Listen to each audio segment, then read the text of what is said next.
नंद बाबा यशोदा मैया जैसे ही पहुंचे कीर्ति भवन में, सब लोग इधर देखो, ध्यान से सुनो, वार्ता मत करो, सब यहां देखो।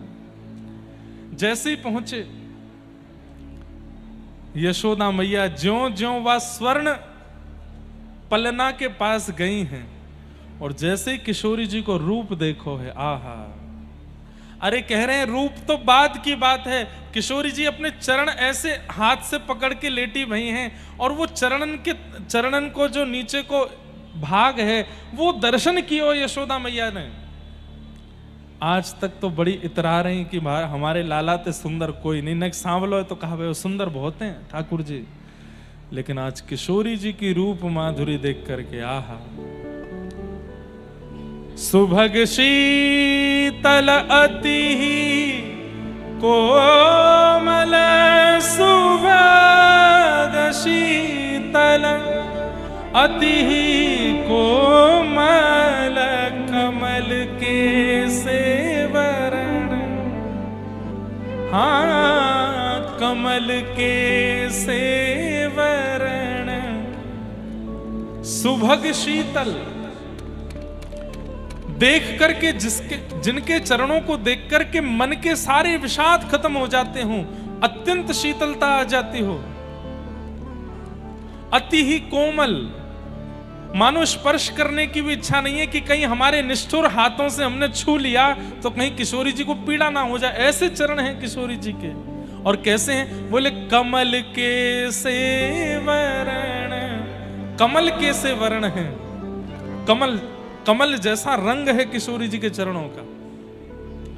धन धन राधिका के चरण, धन धन राधिका के चरण, धन धन राधिका के चरण, धन धन राधिका के चरण। यशोदा मैया तो चरणों के तलवा देख करके इतनी न्यौछावर रह गई, अब मैं कहां दूं लाली को। बैलगाड़ियों में भर के सामान लाई थी, सखियां ले लेकर के सामग्री आ रही हैं, और यशोदा मैया नहीं ये नहीं, नहीं ये नहीं, नहीं ये भी नहीं।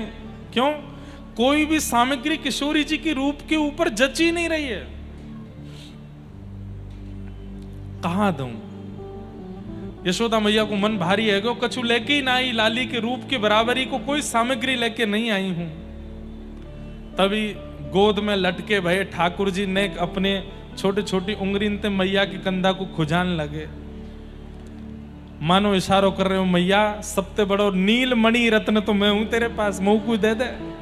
अच्छा ये भी एक सिद्ध बात है, 1 साल तक ठाकुर जी का नामकरण नहीं हुआ, 1 साल तक नामकरण नहीं हुआ था भगवान का, तो यशोदा मैया क्या बोलती थी लाला को? नीलमणि ही बोलती थी।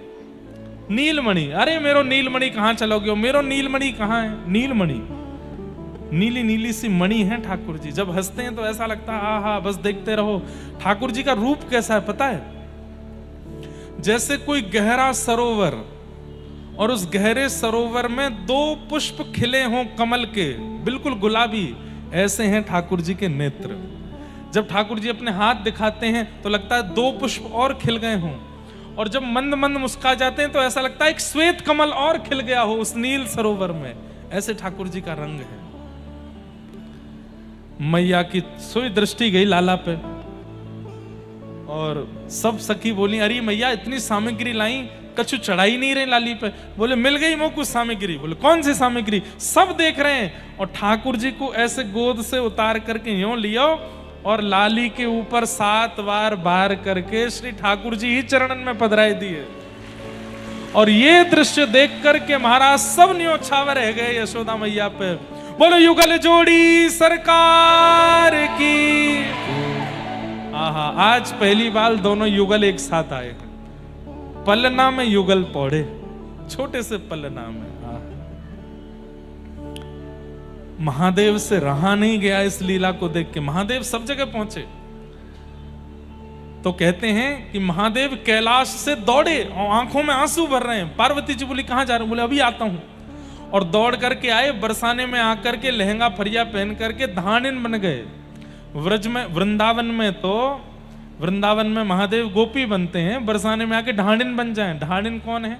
ये ढाणिन की प्रथा हमारी व्रज की बड़ी पुरानी रही, अब नहीं है। और यह परंपरा में कहा है, लाली विराज जाओ। हाँ ले लेंगे, आपसे लेंगे, विराजो। हाँ लेंगे। अच्छा, कितने अच्छे अच्छे बालक हैं, सब कोई कुछ बना के लाते हैं। कोई हमको राका डॉन बना के लाता है, कोई हमको डेका डॉन बना के लाता है, और कोई बढ़िया, ऐसा नहीं है। देखो एक और बालक पीछे बना के लाया, सब बढ़िया बढ़िया। देखो जगन्नाथ जी वंशी बजा रहे हैं, कितनी तत्परता से बेचारे रात दिन बैठ के चित्र, देखो कितने सारे प्रकट हो गए एक साथ, कितने सारे चित्र बन के आए हैं। सब रखो, सब ले जाएंगे हम अपने घर में। हाँ धल्ले हो, हमारे घर में एक चित्रशाला खुलने वाली है। अगर मैं उनको देखता रहा तो मैं वैसा ही हो जाऊंगा। क्या बता रहा था मैं? बैठ जाओ, लेंगे लाली, बैठो, विराजो। सब लोग नीचे कर लो, अब कथा सुनो। इतनी बढ़िया कथा चल रही है। महादेव देखो क्या बन के आए हैं, ढाणिन। ढाणिन बन करके गए।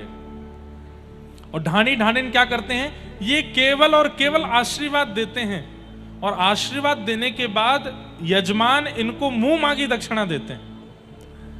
तब ढाणिन बन के, बड़ी अच्छी लीला है, मैं पूरी तो नहीं गाऊंगा। इस बार लाल जी का उत्सव हुआ था बरसाना में, ब्याहुला उत्सव, तो उसमें एक दिन ढाणिन लीला हुई थी, और वहां श्री जी की ढाणिन हुई थी।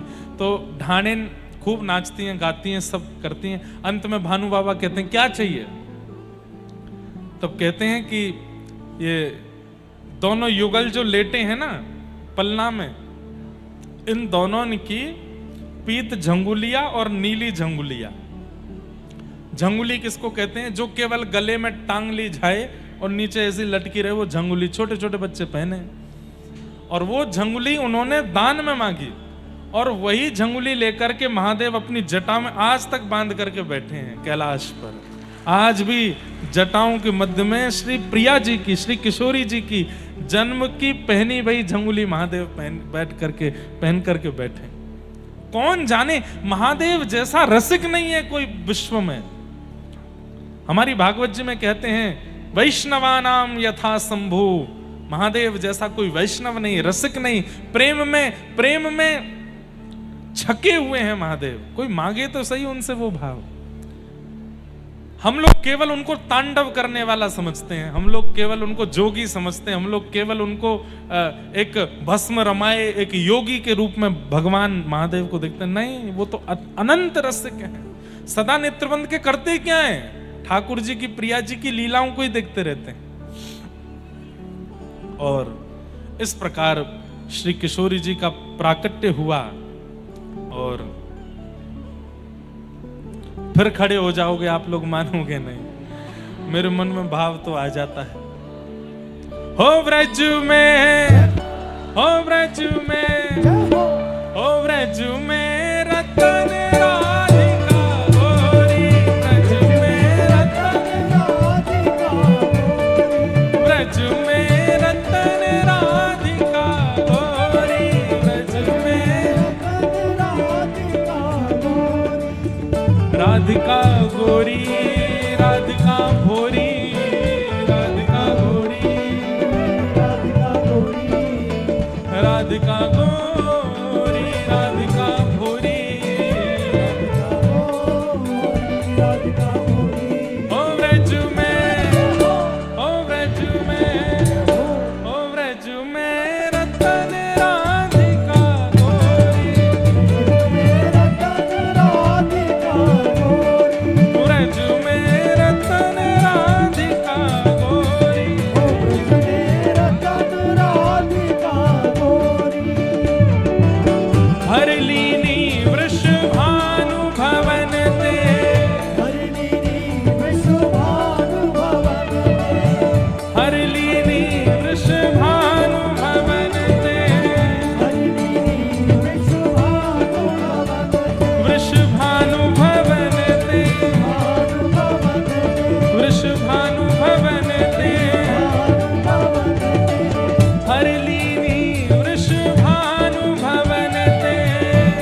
निकुंजन बिहारत दो, हाँ बिहारत दो,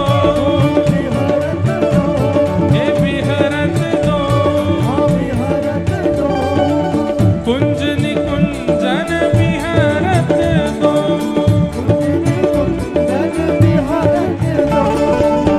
और यमुना जल थोड़ी, और यमुना जल थोड़ी, हाँ और यमुना जल थोड़ी, और यमुना जल थोड़ी। ओ व्रज में, ओ व्रज में, ओ व्रज में रतन राधिका गोरी, ओ व्रज में रतन राधिका गोरी, राधिका गोरी, राधिका गोरी, राधिका गोरी, राधिका गोरी, राधिका भोरी, राधिका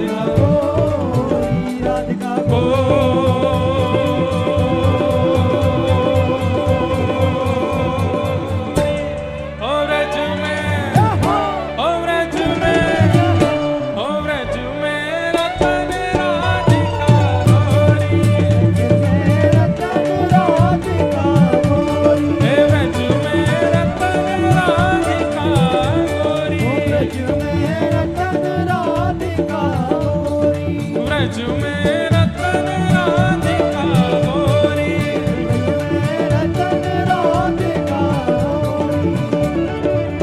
पिय भुज कंद दिए शोभित कर,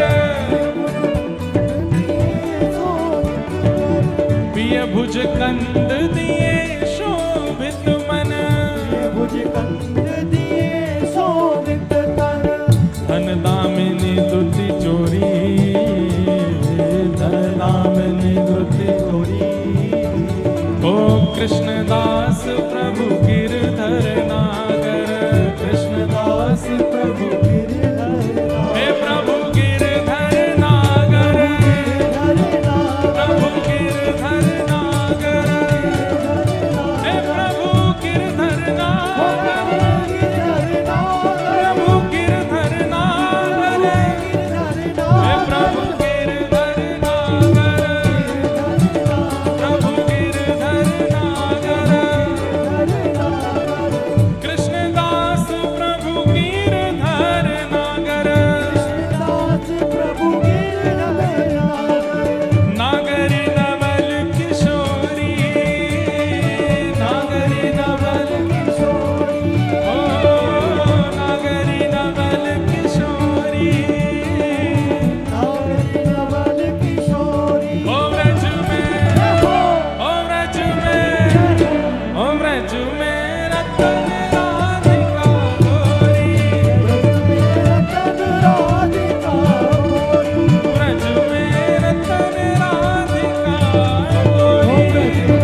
रतन राधिका गोरी। ये बाहर वाले लोग ऐसा ना समझें कि आप लोग कथा में नहीं हो, आप भी गाओ प्रेम से। ओ व्रज में, ओ व्रज में, ओ व्रज में रतन राधिका गोरी, हे राधिका गोरी, राधिका भोरी, राधिका राधिका गोरी, राधिका भोरी, राधिका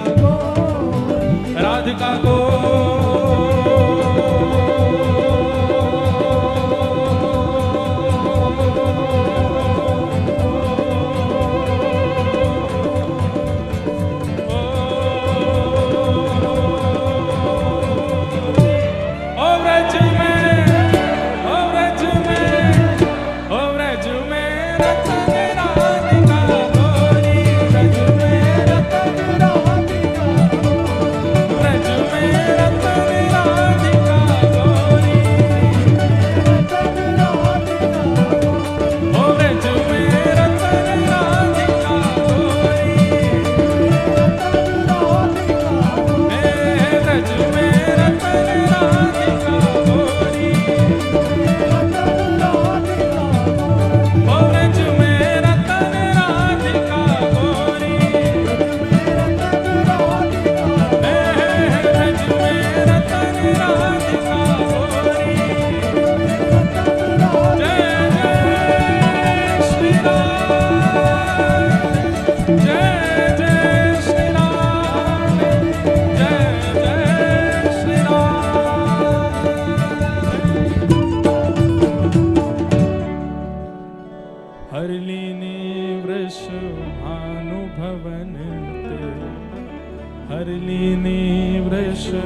नंद सुवन करि चोरी,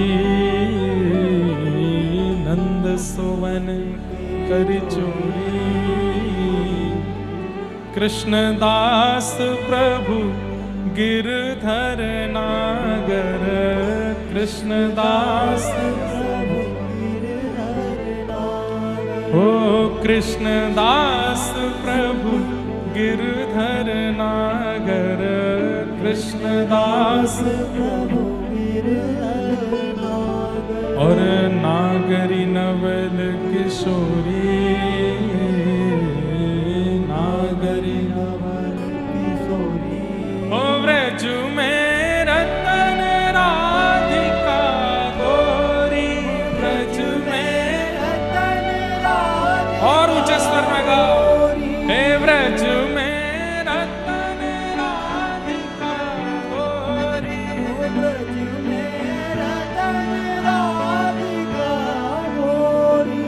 हे राधिका गोरी, राधिका भोरी, राधिका भोरी, राधिका भोरी।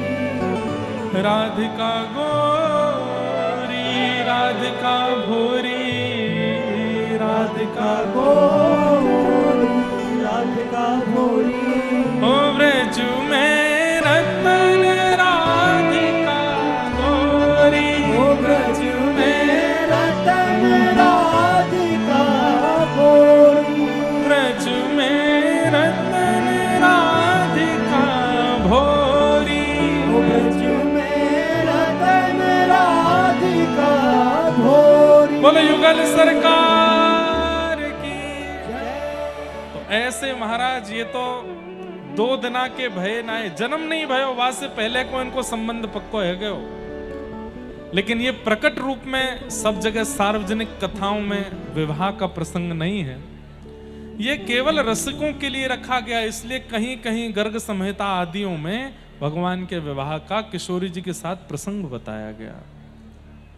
ये नित्य एक हैं, हमारे नित्य किशोर अजन्मा, बिहरत एक प्राण दो तन्मा।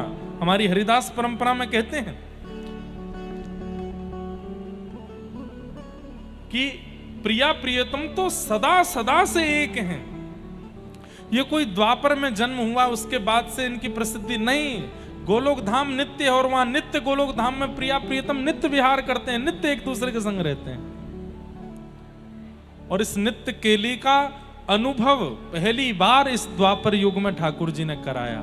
नहीं तो ये नित्य केली केवल और केवल रसिकों के लिए और महादेव सरी के कुछ देवताओं के लिए थी बस। और कोई इस नित्य प्रिया प्रियतम की केली को देख नहीं सकता था।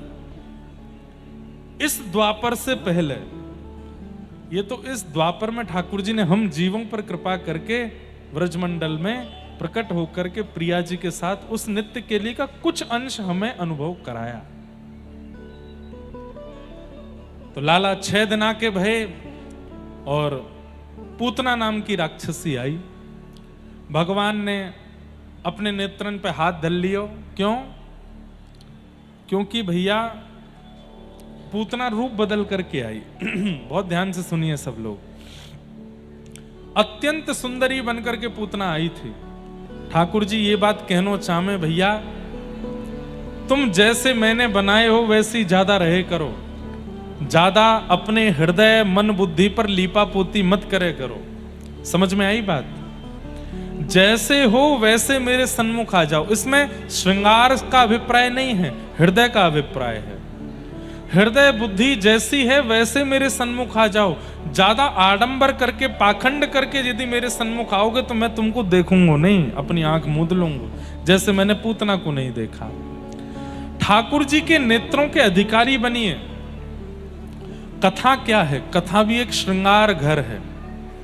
यहां पर आने वाले प्रत्येक श्रोता का श्रृंगार किया जाता है। और श्रृंगारी कौन है? हम श्रृंगारी हैं। और श्रृंगार की सामग्री क्या है? कथा, कीर्तन, भजन और उपदेश, ये हमारे पास सामग्री है। इन सामग्रियों से हम आप सबका श्रृंगार कर रहे हैं। लेकिन श्रृंगार में भी होता है ना कि जब कोई श्रृंगार कराता, नहीं ये हमको मत लगाना, नहीं ये हमको नहीं लगवाना। तो ऐसे ही यहां पर बैठे हुए श्रोता भी हैं।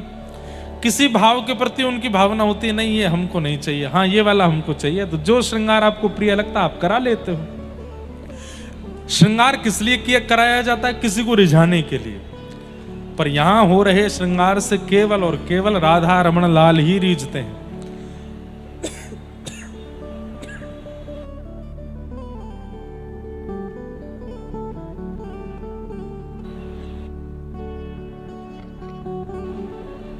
और कोई नहीं रीझता है।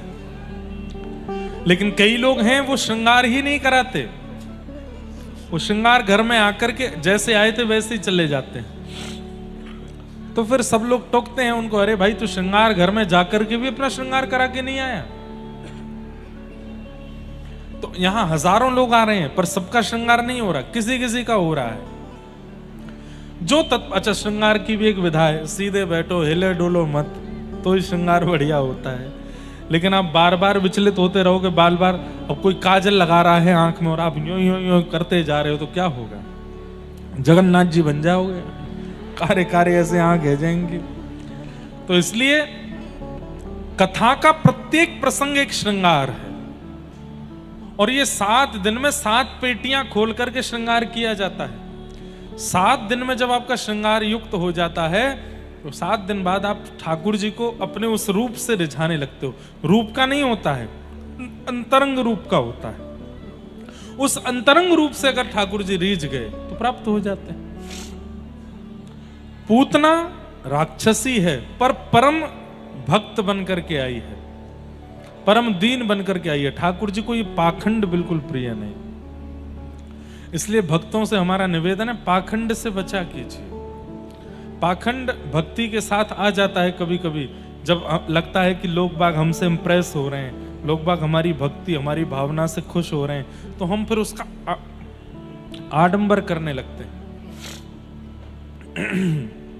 हमको लगता है किसी ने कुछ ये जो फुसफुस चल रही है इसमें कुछ छिड़का है, सुगंधी तो आई लेकिन हमारे गले में पहुंच गई है। इसलिए बीच बीच में वो अवरोध जैसा हो रहा है। क्या बता रहा था मैं? हाँ, पूतना को भगवान ने नहीं देखा। पूतना को ना देखने का दूसरा कारण क्या है कि पूतना जब व्रजमंडल में आई तो जितने भी लोग कीर्तन कर रहे थे सब कीर्तन छोड़ के उसको देखने लग गए, इतनी सुंदर बन के आई।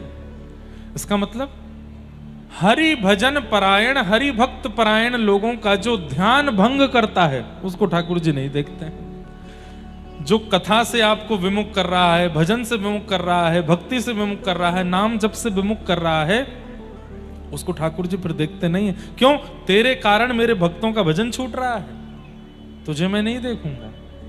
दूसरा कारण पूतना को ना देखने का। यह बहुत बड़ा दुर्भाग्य है कि ठाकुर जी के इतने समीप जाकर के भी पूतना भगवान के नेत्रों की अधिकारिणी नहीं बन पाई। भगवान गोद में गए, उसके पयोधर का पान किया और जैसे ही उसके प्राणों को पीने लगे, प्राणी शमम रोष समन्वितो पिबत, यशोदा मैया कहीं बाहर चली गई थी, पीते पीते भगवान ने जैसे उसके प्राण पिए, विशाल रूप धारण कर लिया। सामुंच मुंचाल मित प्रभाषणी, बालक छोड़ चिल्लाने लगी। ठाकुर जी बोले या तो मैं आसानी तो पकड़ू ना हूं और एक बार जाकू पकड़ लूं फिर वाकू ठिकाने लगा के छोड़ू। मौसी जी रो मत। 6 दिन के बालक जब बोलने लगे, पूतना बोली अरे बालक बोलता है, छोटा सा बालक बोलता है।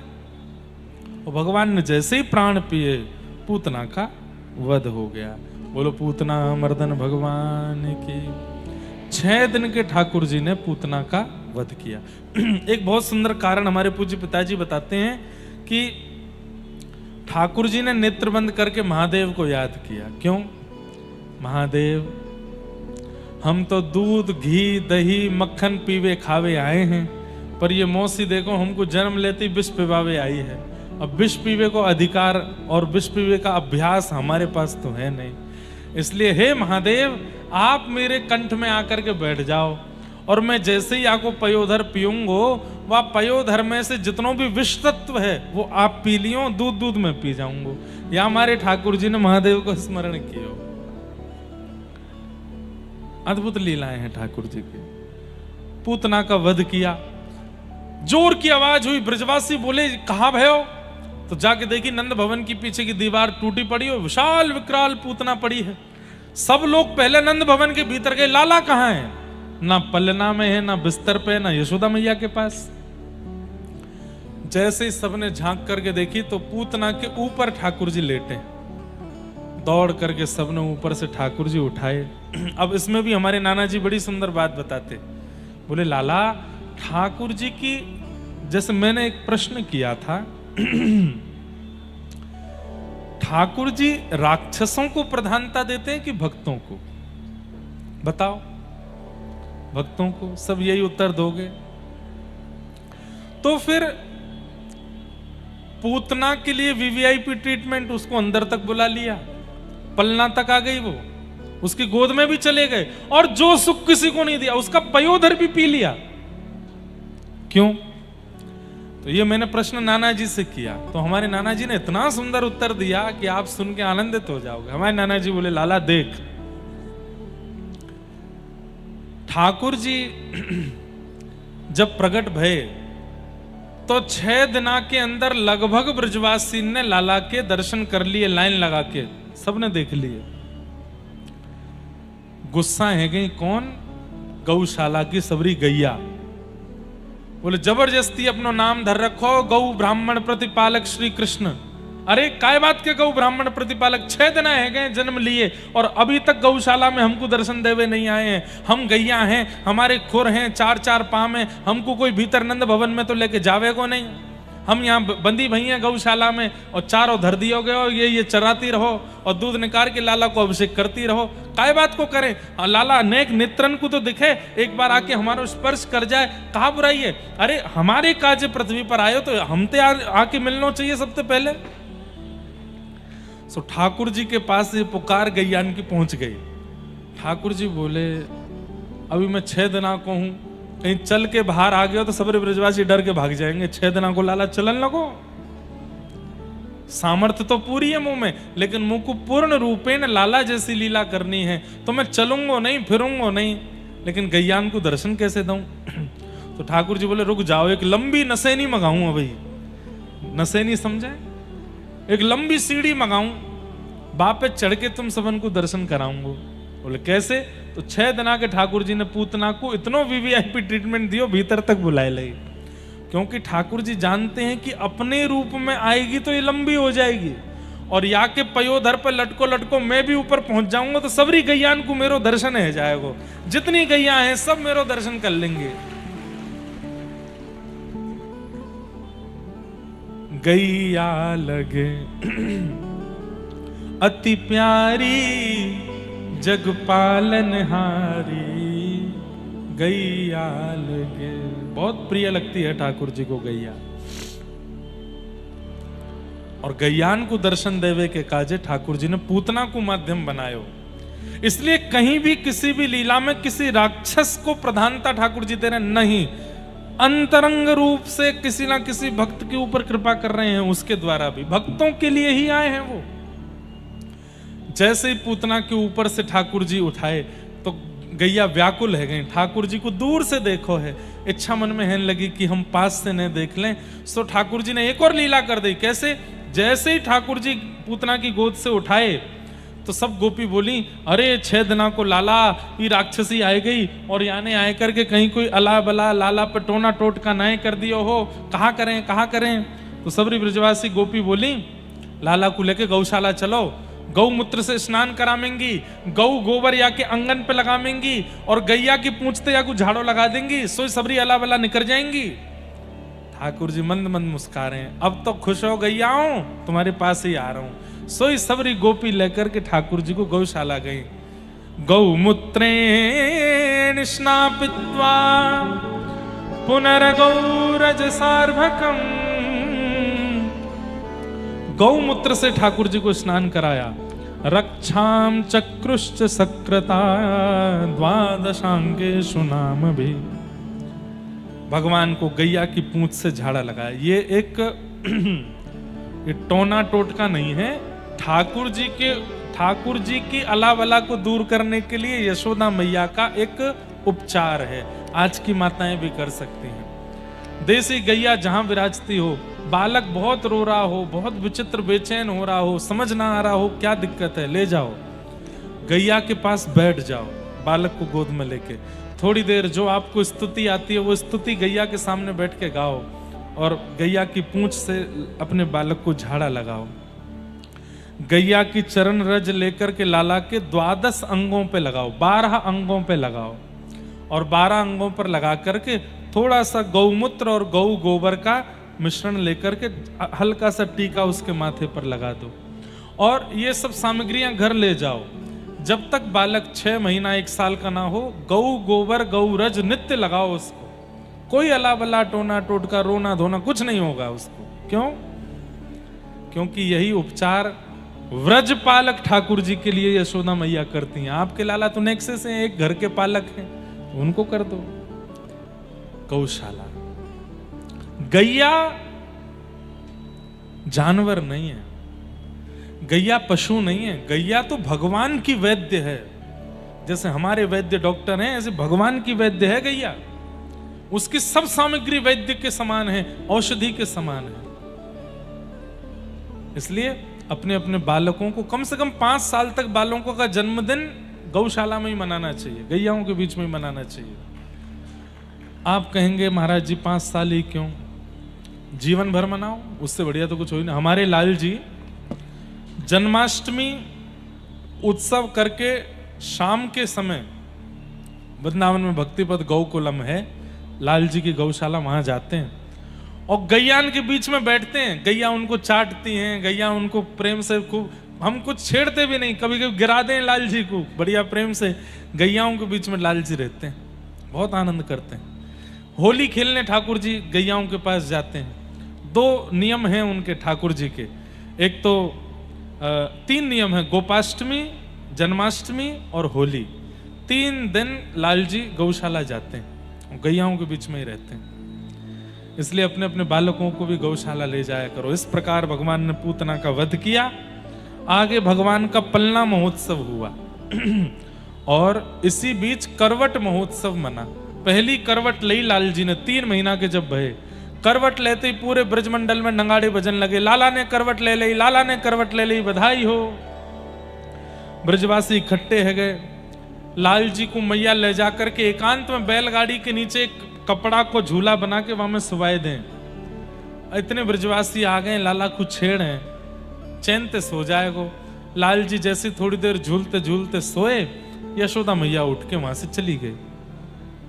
लाल जी ने तुरंत आंख खोल करके देखी, अच्छा मैया, बड़े बड़े योगी तपी जपीन को मैं मिलूं ना हूं और तो पे कृपा करके मैं तेरे पास आया, तुमों को अकेलो छोड़ के चली गई। ठाकुर जी कभी नहीं चाहते कि हम उनसे दूर जाएं, सदा उनके पास रहें, ये उनको अति प्रिय लगता है। हर किसी के लिए नहीं, जो प्रेम लक्षण भक्ति करते हैं उनको ठाकुर जी कभी नहीं चाहते कि ये मुझसे दूर जाएं। कई लोग वृंदावन से वापस आने में जब रोते हैं ना, वो नहीं रो रहे हैं, ठाकुर जी भावुक हो रहे हैं। ठाकुर जी कह रहे हैं मत जाओ, यहीं रह जाओ, हमारे पास ही रह जाओ, हमसे दूर मत जाओ। बहुत प्रिय लगता है ठाकुर जी को अपने भक्तों को देखते रहना। रोज नए नए वस्त्र पहन के श्रृंगार करके टिपटॉप बन के तैयार होते हैं बिहारी जी, राधा वल्लभ जी, राधा रमन जी। किसके लिए? आप सबको देखने के लिए।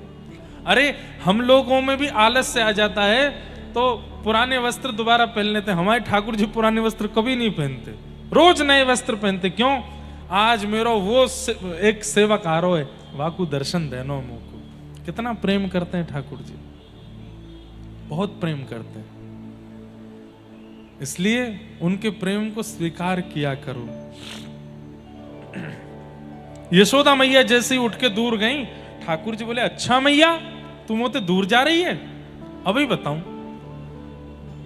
अब इसमें मान लो कि ठाकुर जी को पता था या ये भी मान लो कि नहीं पता था। ठाकुर जी ने तो मैया को बुलाने के लिए क्रिया की। क्या? बैलगाड़ी पर लंबा पैर किया और लंबा पैर करके भगवान ने, और जैसी बैलगाड़ी से छुपाया पीछे करके तक के मारी, सो बैलगाड़ी 3 बार आकाश में घूम करके नीचे गिर गई। उसी समय सक्टासुर नाम का एक दैत्य आया था और उसी बैलगाड़ी के ऊपर आके बैठा था। भगवान ने तो बैलगाड़ी घेरी की आवाज होगी तो मैया लौट के आ जाएगी, लेकिन उसी बीच सक्टासुर नाम के दैत्य का भी वध हो गया। बोलो सक्टासुर मर्दन भगवान की। सोचिए बंधुओं, एक बात बोलूं,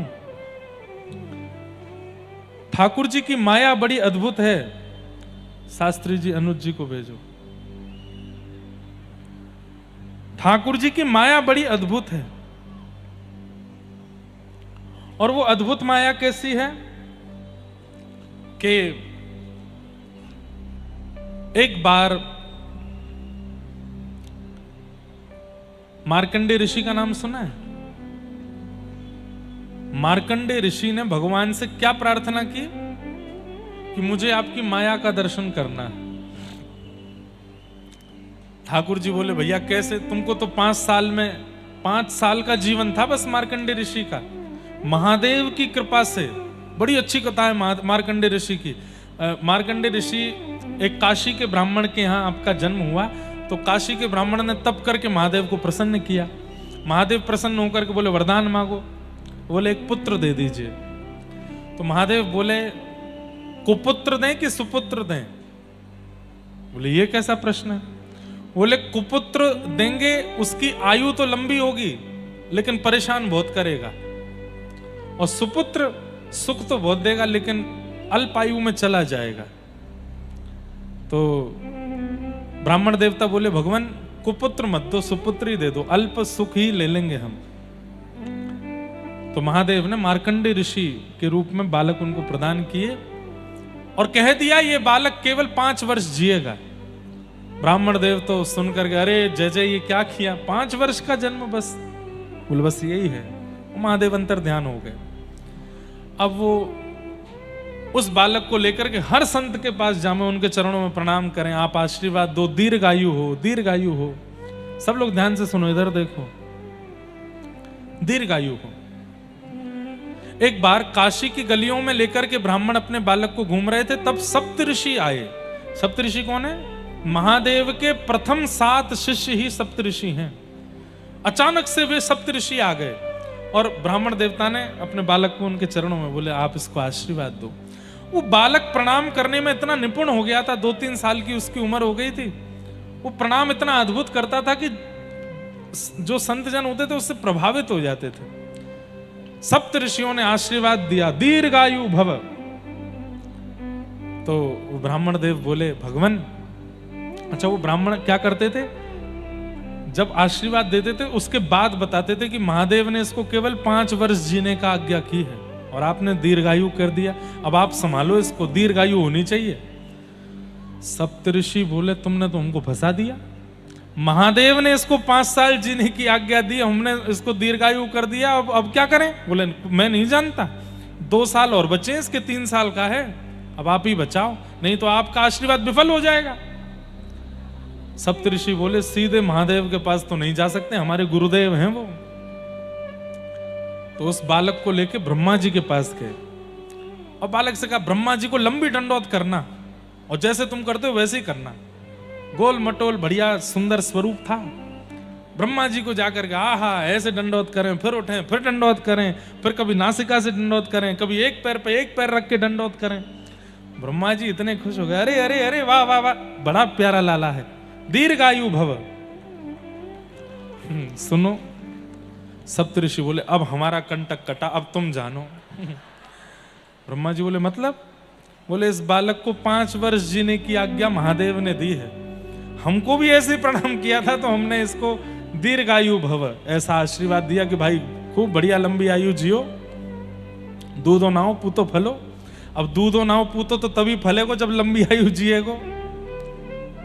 हम तो घबरा गए थे, पता जब चला कि 5 साल का ही इसको आज्ञा है महादेव की, तो हम आपके पास ले आए। अब बढ़िया, अब आप जानो, आपका काम जाने, इस बालक की आयु लंबी होनी चाहिए। ब्रह्मा जी बोले क्या करें? तो ब्रह्मा जी उस बालक को लेके सीधे महादेव के पास गए और महादेव के चरणों में और बढ़िया बोले ऐसे ही प्रणाम करना, इधर देखो, इधर देखो, यहां देखो, ऐसे ही प्रणाम करना। जैसे ही उस बालक ने प्रणाम किया, महादेव भी देख करके प्रसन्न हो रहे हैं। वाह, बहुत, इधर आओ, बहुत बढ़िया, प्यारा लाला, दीर्घायु भव। ब्रह्मा जी बोले, सप्त ऋषियों खुश हो जाओ, मैं भी खुश हूं, जिसने वरदान दिया उसी ने आशीर्वाद दे दिया। महादेव बोले, क्या हुआ? बोले, ये वही बालक है काशी के ब्राह्मण का जिसको आपने 5 साल जीने की आज्ञा दी थी। ब्रह्मा जी मंद मंद मुस्काने लगे। महादेव बोले, कोई बात नहीं। ब्राह्मण को बुलाया, बोले ले जाओ बालक को। बोले, महाराज वो 5 वर्ष वाला जो आप बताए थे, बोले नहीं होगा। बोले, हुआ तो? बोले, हम देखेंगे, 5 वर्ष पूर्ण होते ही मैं आऊंगा काशी में, फिर से प्रकट होऊंगा मैं। और मार्कंडेय बालक जब 5 वर्ष के हुए, यमराज प्रकट हो गए, और यमराज प्रकट होकर के जैसे ही उस बालक को पकड़ने लगे, इतने में ही त्रिशूल आया महादेव का, और ब्रह्मा जी के वो यमराज के सामने आकर के खड़ा हो गया। बोले, नहीं छू सकते इस बालक को। बोले, क्यों? 5 वर्ष में इसको जाना है। महादेव प्रकट हो गए। बोले, भगवान आपने ही प्रथम वाक्य दिया है कि ये 5 वर्ष में जाएगा, और ये हमारे देव समाज का नियम है कि पहली बात पहले पूरी होगी, दूसरी बात बाद में। तो पहली बात है कि 5 वर्ष में इसको जाना है, तो वो तो पहले होगा। अब आपने इसको वरदान दिया, आशीर्वाद दिया, वो मैं नहीं जानता। महादेव बोले, सुनो, हमारे सामने बैठो। बैठ गए। बोले, मानवों के 5 वर्ष और ब्रह्मा के 5 वर्ष और हमारे 5 वर्ष और नारायण के 5 वर्षों में अंतर होता है। हमारे 5 वर्ष कैसे होते हैं? आज 1 साल, 2 साल, 3 साल, 4 साल, 365 दिन 1 साल के 5 बार अगर हम कर लें तो हमारे 5 साल हो जाएंगे। लेकिन ब्रह्मा जी का 5 साल ऐसा नहीं है। ब्रह्मा जी का 5 साल कैसा है? सतयुग त्रेता द्वापर कलयुग, सतयुग त्रेता द्वापर कलयुग, सतयुग त्रेता द्वापर कलयुग, सतयुग त्रेता द्वापर कलयुग। जब 71 टाइम्स बीत जाएगा तब ब्रह्मा जी का 1 दिन होगा। ऐसे ब्रह्मा जी के 5 साल, ऐसे ब्रह्मा जी भी जब 100 साल जीते हैं तब महादेव का 1 दिन होता है। तो महादेव बोले, हमारे 5 साल के अनुसार तो ये बालक कब तक जीवित रहेगा यमराज, आप इसको लेकर के नहीं जा सकते। हमारे 5 साल तक ये बालक रहेगा। इसलिए मार्कंडेय ऋषि आज भी चिरंजीवी हैं, आज भी जीवित हैं। भगवान की माया कैसी, मैं इस विषय पे बोल रहा था। तो मार्कंडेय ऋषि ने भगवान से कहा कि मुझे अपनी माया दिखाओ। तो ठाकुर जी ने कैसे माया दिखाई? मार्कंडेय ऋषि अपने आश्रम पर बैठ करके हवन कर रहे थे, ओम भू स्वाहा, और जैसे ही समिधा छोड़ी उसी समय उनके नेत्रबंद हुए, और नेत्रबंद होते ही आश्रम तो अंतर ध्यान होगा, सामने से लंबी चौड़ी लहरें आ रही हैं, समुद्र में तूफान आ रहा है, प्रलयकालीन समुद्र हो रहा है, आकाश से हाथी के सूंड के समान बूंदें गिर रही हैं, पृथ्वी चटक चटक करके जगह जगह से प्रलयकालीन समुद्र में डूबती जा रही है, सब नष्ट हो गया। एक लहर देखी जो हिमालय की सबसे ऊंची चोटी के ऊपर से आ रही है, पूरा पृथ्वी प्रलयकालीन समुद्र में डूब गई। लेकिन तभी क्या देखते हैं, सब मर गए, अकेले मार्कंडेय ऋषि बचे हैं। तभी एक वट वृक्ष का पत्र बहता हुआ आया, और उस पर नन्हे से गोपाल जी अपने पैर के अंगूठा को पी रहे हैं। करार बिंदेन पदार बिंदम मुखार बिंदे विनिवेशयन्तम वटस्य पत्रस्य पुटे शयानम बालम मुकुंदम मनसा स्मरामि। श्री कृष्ण गोविंद हरे मुरारे नाथेति नामानि मुहुर्वदन्ति। हे नाथ नारायण वासुदेव जिह्वे पिबस्वामृतमेतदेव गोविंद दामोदर माधवेति। भगवान आपकी माया अद्भुत है, अद्भुत है। और ये पूरी माया, इस बीच में मगरमच्छ के पेट में भी वो चले गए थे, मछली भी उनको निगल गई थी, और जाने क्या क्या उन्होंने देखा। इसी बीच में हजारों साल की वो तपस्या भी कर आए, इसी बीच में लाखों वर्ष वो हिमालय पर भी रहा है, और इसी बीच में उन्होंने प्रलय भी देख लिया। और सब कुछ देखने के बाद भगवान ने आशीर्वाद दिया, देख ली हमारी माया? बोले हाँ देख ली। और जैसे ही चुटकी बजाई ठाकुर जी ने, तो कहां पहुंचे? अपने ही आश्रम में वो समिधा छोड़ रहे, ओम भू स्वाहा। एक क्षण के लिए आंख बंद हुई, इतने में तो सालों की तपस्या, हिमालय की यात्रा, समुद्र का प्रलय सब देख करके वापस भी आ गए। घबरा गए मार्कंडेय ऋषि, बोले नाथ अब नहीं देखना, देख ली आपकी माया। कलिकाल में एक भक्त ने जगन्नाथपुरी में प्रार्थना की, मुझे आपकी माया देखनी है, जगन्नाथ भगवान से। तो नित्य समुद्र स्नान करने जाता था, रोज जगन्नाथ जी से कहता अपनी माया का मुझे दर्शन करा दीजिए बस। जैसे ही समुद्र स्नान करने गया, समुद्र की लहर आई, उसने सिर डुबाया और सिर डुबाते ही जब बाहर निकाला तो कहां पहुंच गया? काशी के मणिकर्णिका घाट पर। गंगा जी से निकला, ढूंढ रहा है, ऐसे देखे इधर देखो, बोले समुद्र कहां गया, पुरी कहां गई? आने जाने वाले लोग बोले क्या बात है भैया, क्या खो गया तुम्हारा? बोले कौन सी नगरी है? बोले काशी है, वाराणसी है। क्या हो गया? बोले मैं तो समुद्र में नहा रहा था। तो सब बोले अरे पागल आदमी, ये गंगा जी है, समुद्र नहीं है। उन्होंने मन में सोचा कि अगर मैं इनको पूरी बात बताऊंगा कि मैं समुद्र में नहा रहा था, वहां से यहां आ गया, और पागल बोलेंगे, शांत रहने में भला ये देखूं तो सही हो क्या रहा है। वहीं एक परम विद्वान बैठे थे, उनको बोले कहां से आए हो? बोले आया हूं कहीं से, खो गया हूं। बोले चलो हमारे साथ चलो। ब्राह्मण उसको अपने घर ले गए, अपने घर ले जाकर के लिखाने पढ़ाने लगे। 60 वर्ष की उनकी अवस्था थी। 60 वर्ष की अवस्था में वो ब्राह्मण जो उनको लेकर के गए, उन्होंने एक दिन उनसे निवेदन किया, क्या कि तुम हमको योग्य लगते हो, हमारी पुत्री वो भी अब विवाहिता है, उससे तुम ब्याह कर लो। और उस ब्राह्मण की कन्या से उसका ब्याह हो गया। ब्याह के बाद बालक हो गए, बालकों के ब्याह हो गए, ब्याह होकर के बालकों के भी बालक हो गए, नाती पोता सब जन्म ले लिए। एक दिन सोचने लगे कहां मैं जगन्नाथपुरी में था, भगवान से कहता था अपनी माया दिखाओ, ठाकुर जी ने काशी भेज दिया, वहां पर मेरी ब्राह्मणी प्रतीक्षा कर रही होगी मेरी। लेकिन अब तो बहुत आगे निकल गई बात, यहां मेरे बालक बच्चे सब हो गए। चलो, रोज गंगा जी स्नान करने जाते थे, आज फिर से गंगा स्नान करने के लिए जब गए, जैसे डुबकी लगाई तो फिर से महीपुरी में निकले, और उसी लहर से बाहर निकले जिस लहर से भीतर गए थे। और बाहर आकर के जब पीछे मुड़ के देखा तो ब्राह्मणी खड़ी है। इतनी देर हो गई है, समुद्र के भीतर ही मूड़ गाड़े बैठे हो, निकल के आओ बाहर। बाहर निकल के आए, देवी कितनी देर हुई मुझे, अभी तो गए थे भीतर। बोले वहां मेरा ब्याह हो गया, मेरे बालक आदि सब हो गए, मेरे सब कुछ हो गया। कहते हैं इतने घबरा गए वो। एक दिन उन्होंने पुरी में क्या देखा, काशी में जिनसे उनका ब्याह हुआ और जिनसे बालक हुआ वो सब उनको ढूंढते हुए जगन्नाथपुरी आ गए। तो दौड़ करके जगन्नाथ भगवान के पास गए, बोले नहीं देखनी माया, नहीं देखनी माया। जगन्नाथ भगवान प्रकट हुए, और देखनी है? बोले नहीं देखनी। इसलिए जैसा जीवन मिल रहा है उसमें प्रसन्न रहो, जाओ चलो। तो ये भी हो सकता है कि मैं और आप भी शायद कोई स्वप्न में हैं। अभी हम कहीं बैठे हैं और कहीं से स्वप्न देखा है और वो स्वप्न चल रहा है।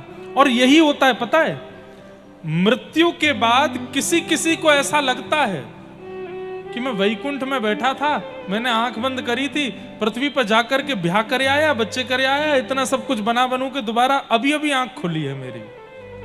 स्वप्न जैसा ही है। इसलिए मिथ्या वदति लोकोयम, संसार मिथ्या है। हमको पता ही नहीं है सत्य है कि नहीं, सब माया है भगवान की। मैं भी मैं हूं ये इस बात का प्रमाण नहीं है। मैं शायद कोई और हो सकता हूं, कहीं और का हूं, ठाकुर जी की माया के कारण यहां घूम रहा हूं। अब ज्यादा इसमें पढ़ना नहीं तो सबको वैराग्य आ जाएगा, लेकिन ये सब माया है। ठाकुर जी की माया बड़ी विचित्र। सक्टासुर का भगवान ने वध किया। सक्टासुर के वध के बाद धीरे धीरे ठाकुर जी 1 साल के हुए, भगवान का नामकरण संस्कार हुआ। 1 वर्ष के लाला हुए, नामकरण हुआ ठाकुर जी का कृष्ण। गर्गाचार्य जी ने आकर के भगवान का नाम कृष्ण रखा। धीरे धीरे लाला बड़े हुए, चोरी करने लगे हैं। अब 3 बरस के ठाकुर जी हो गए। एक संस्था बनाई है, बाल गोपाल चौर प्रचार प्रसार मंडल। और इनका काम क्या है? बोले घर घर गोपियों के जाते हैं और वहां से जाकर के चोरी करके आते हैं। क्यों करते हैं चोरी? क्योंकि ब्रजवासी इन सबके ऊपर कंस ने एक कर लगा रखा है कि कोई भी व्यक्ति अपने घर में अधिक संख्या में दूध, घी, दही, मक्खन नहीं रख सकता, सबको मथुरा भेजना पड़ता है। इसलिए ठाकुर जी ने मन में विचार किया कि कंस के पास जावे उससे अच्छा हम ही चुरा के खा जाएंगे। सब ब्रजवासियों के साथ जाकर के ठाकुर जी चोरी कर करके खा जाते हैं। ऐसी मधुर लीला वृंदावन में कर रहे हैं। एक दिन मैया की मटकी फोड़ दी, सो मैया ने ठाकुर जी को ऊखल से बांध दिया। भगवान खिसक खिसक करके गए, दो वृक्षों के बीच से जब निकले, दो वृक्षों का स्पर्श होते ही नल कुंवर मणिग्रीव प्रकट हो गए। भगवान की स्तुति गाई, भगवान ने उनको मुक्त किया। दो वृक्षों को लाला के इर्द गिर्द गिरा हुआ देख करके यशोदा मैया ने निर्णय ले लिया कि अब हम गोकुल में नहीं रहेंगे, और सब ब्रजवासी वृंदावन को चले गए। वनम वृंदावनम नाम पशव्यम नवकाननम गोप गोपी गवां सेव्यम पुण्याद्री तृणवीरुधम। अच्छा, एक बात हम आपको बता दें, आवश्यक जानकारी। अंतिम दिन की कथा यानी कि 6 तारीख को, आज कौन सी तारीख है? 4, कल 5, परसों 6, मतलब परसों की जो कथा है वो सुबह होगी। और सुबह का समय भी 9 बजे से है, ज़्यादा देर नहीं करेंगे, बहुत गर्मी हो जाती है। और सुबह 9 बजे से 11, साढ़े 11 बजे तक कथा करेंगे, ताकि सब लोग कथा सुन के, और अंतिम दिन की कथा में आना ही अनिवार्य है, क्योंकि पूरे 7 दिन की कथा का जो पूर्ण फल है वो अंतिम दिन ही मिलता है। इसलिए पुरुषोत्तम मास का पावन अवसर, अंतिम दिन आप सब लोग सुबह 8 बजे तक आ जाना। 9 बजे कथा प्रारंभ होगी, ठीक 11, साढ़े 11 विश्राम हो जाएगी। 2-2.5 घंटे कथा होगी, क्योंकि दोपहर में 12 बजे के बाद बहुत तेज गर्मी हो जाती है। सुबह भी गर्मी रहती है, लेकिन सुबह के सत्र में कथा होगी। फिर 7 तारीख से वृंदावन में कथा है, और वहाँ भी कथा का समय सुबह ही है। वहाँ 10 बजे से, लेकिन एसी हॉल है फोगला आश्रम, इसलिए वहाँ सुबह कर सकते हैं। 7 और 8 2 दिन केवल कथा है। 9 तारीख से नित्य गिरधर लाल जी के संध्या के उत्सव हैं। नौका विहार, जल विहार, रथ यात्रा, चंदन यात्रा आदि आदि ठाकुर जी के मधुर उत्सव हैं, तो उनका भी दर्शन करने के लिए वृंदावन उपस्थित हो सकते हैं। 13 या 14 तारीख को पुरुषोत्तम मास विश्राम होगा। तब तक खूब नाम जप कीजिए, खूब भजन कीजिए, खूब कथाएं श्रवण कीजिए, खूब ठाकुर जी के उत्सव कीजिए। अभी अंतिम दिन चल रहे हैं, अब 3 साल बाद पुरुषोत्तम मास आएगा, इसलिए खूब आनंद से उत्सव कीजिएगा, कथा सुनिएगा, खूब जप कीजिएगा, और अंतिम दिन सुबह आइएगा। मधुर भगवान की कई लीलाएं हैं, परंतु हम समस्त उन लीलाओं का स्मरण अभी एक साथ करेंगे तो बहुत समय लगे, इसलिए हम गोवर्धन उत्सव करके कल और वृंदावन व्रज लीलाओं का स्मरण करेंगे। व्रज की कथा है, पुरुषोत्तम मास की कथा है, तो ज्यादा कंस और मथुरा की लीलाओं का स्मरण ना करके व्रज लीलाओं का स्मरण ज्यादा करेंगे। सब ब्रजवासी मिलकर के इंद्र की पूजा करते हैं। ठाकुर जी ने जाकर के सब ब्रजवासियों को समझाया, बोले एक इंद्र की पूजा करते हो, और भी देवी देवता हैं, उनकी पूजा करो। बोले लाला 33 कोटि देवता हैं, सबकी पूजा करेंगे तो हम तो ऐसे ही बूढ़े रह जाएंगे। तो बोले एक ये साध हैं, सब सध हैं, एक ऐसे की पूजा करो जिससे सब तृप्त हो जाएं। बोले ऐसा कौन है? बोले नारायण। वह नारायण की पूजा कहां करें लाला? तब ठाकुर जी बोले हमारे व्रजमंडल में जो गिरिराज पर्वत है ना, ये नारायण को स्वरूप है, वहां को पूजवे चलो। सब ब्रजवासी लाला की बात मान करके श्री गिरिराज पूजन करवे के काजे जा रहे हैं। 56 भोग सजा करके अपनी अपनी बैलगाड़ी में लेकर के सब ब्रजवासी गोवर्धन पहुंचे हैं। तेरे माथे मुकुट विराज रयो, तेरे हो तेरे माथे मुकुट विराज रयो,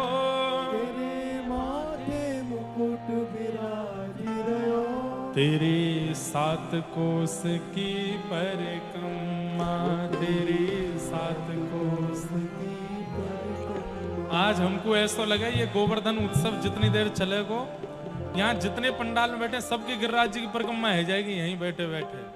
हो तेरे सात कोस की परिक्रमा, तेरे सात तेरे सात कोस की परिक्रमा, तेरे ओ चकलेश्वर चकलेश्वर चकलेश्वर है विश्राम विश्राम, तेरे माथे मुकुट विराज चकलेश्वर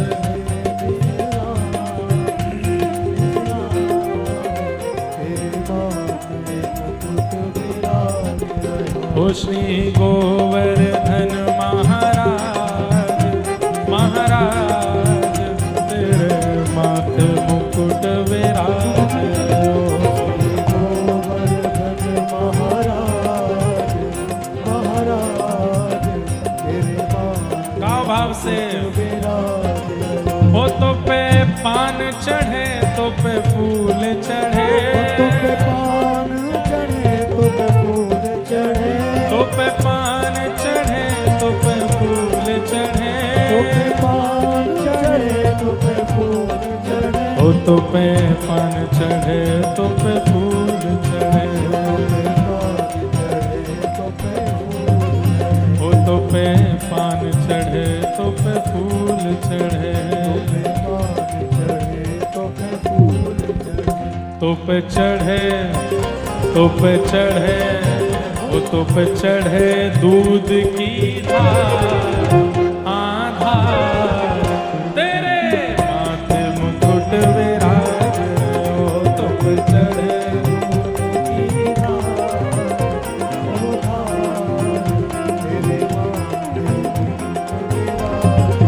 ओ प्यारे गोवर्धन महाराज महाराज, तेरे माथे मुकुट विराज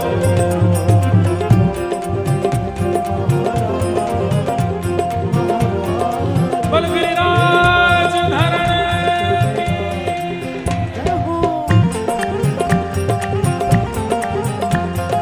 पूछरी के लौटा की हुम हुम नारे, क्या बात है बंसी वाले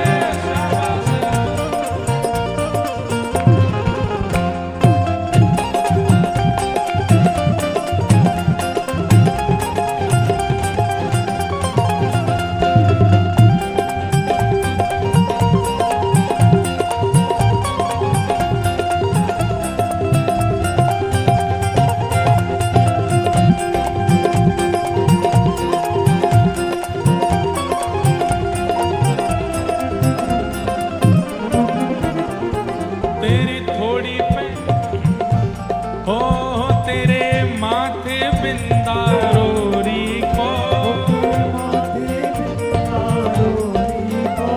तेरे माथे बिंदा रोरी को, ओ तेरे माथे बिंदा रोरी को, तेरे माथे हाँ तेरे माथे बिंदा रोरी को, तेरे और थोड़ी पे और थोड़ी पे और थोड़ी पे हीरा लाल आला, तेरे और थोड़ी पे हीरा लाल आला, तेरे माथे मुकुट ओ प्यारे गोवर्धन महाराज महाराज, तेरे माथे मुकुट विराज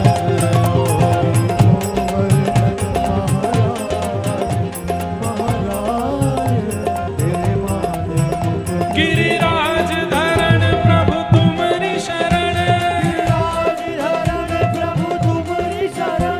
गिरिराज धरण प्रभु तुम्हारी शरण,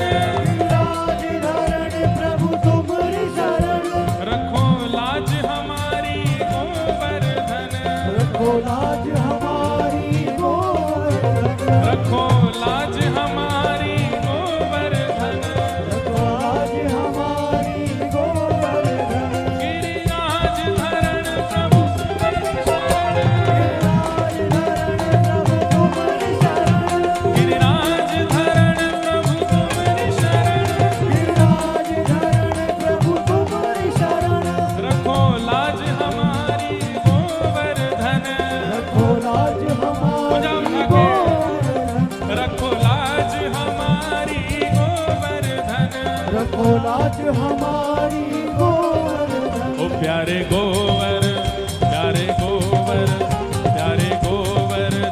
महाराज महाराज तेरे।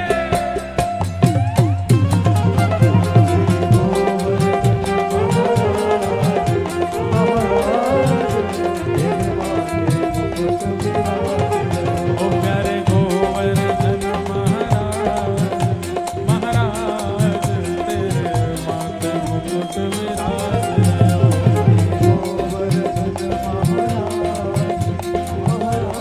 महाराज सब ब्रजवासी ऐसे नाचते भय ही जा रहे हैं, आगे आगे ठाकुर जी नृत्य करते भय चल रहे हैं, और सब ब्रजवासी इनको लेकर के गिरिराज जी पहुंचे हैं और वहां जाकर के 56 भोग सजाए हैं। ठाकुर जी बोले 56 भोग धरो, सबरे परिक्रमा करवे चलो मेरे संग। और महाराज सब परिक्रमा के काज निकले हैं। मैं तो गोवर्धन को जाऊं मेरी वीर, नाय माने मेरो मनवा। मैं तो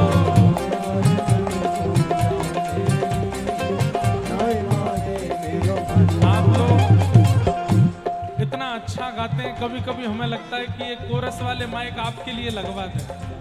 इतना बढ़िया गाते हो, नाचते भी हो गाते भी हो, गाओ भाव से। नाय माने मेरो मनुआ, नाय माने मेरो मनुआ, नाय माने मेरो मनुआ, सखी नाय माने मेरो मनुआ। मैं तो गोवर्धन को जाऊं मेरी वीर, नाय माने मेरो मनुआ। मैं तो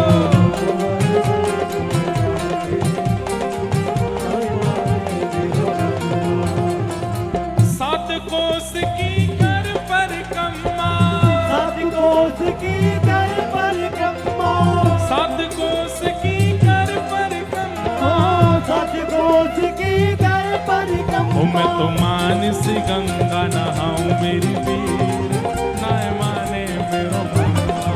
मैं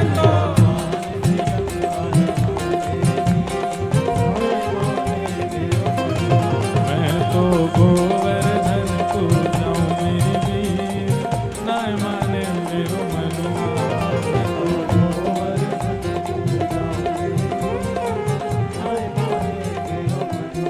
ओ सात कोस की सात शेर की करूं कढ़ैया, सात शेर की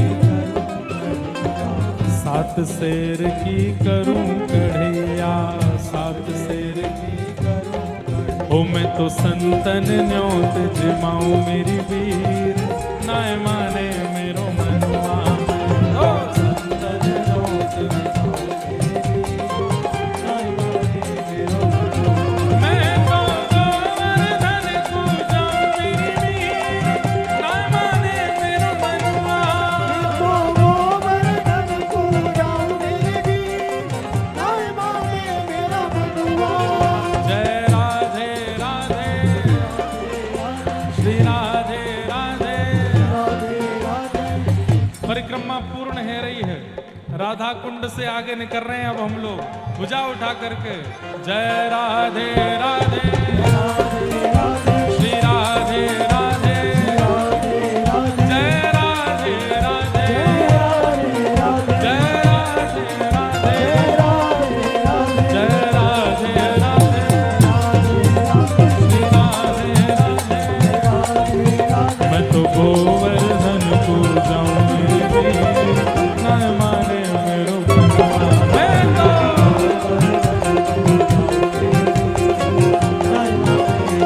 नाय माने मेरो मनवा, नाय माने मेरो ओ नाय माने मेरो मनवा।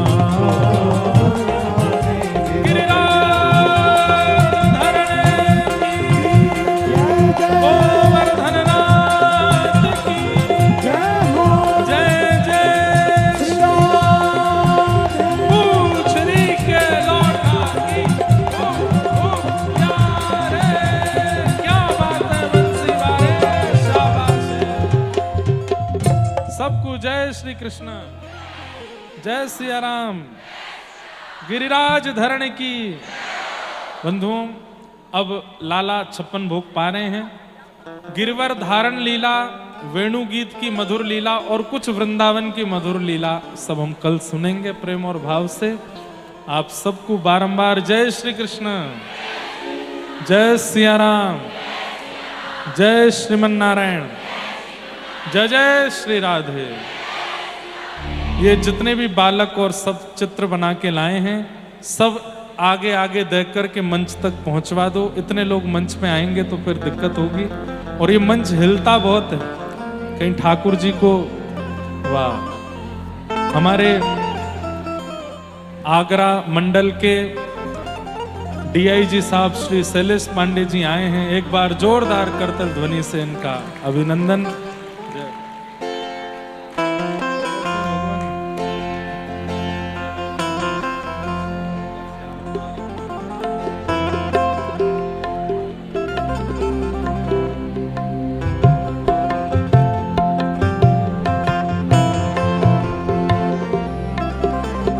हमारे बड़े शुभ चिंतक हैं और बिल्कुल बड़े भाई जैसे हमारे साथ में व्यवहार करते हैं हमारे शैलेश पांडे जी, आगरा के डीआईजी हैं। एक बार इनको भी कह दो बधाई हो।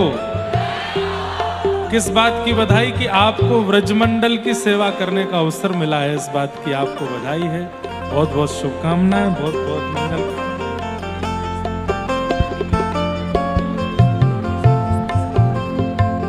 प्रोफेसर एसपी सिंह बघेल जी जो कि आगरा के ही हैं और मंत्री पद पर हैं, उन्हें भी बारंबार वंदन करते हैं, खूब खूब व्यासपीठ से अभिनंदन करते हैं।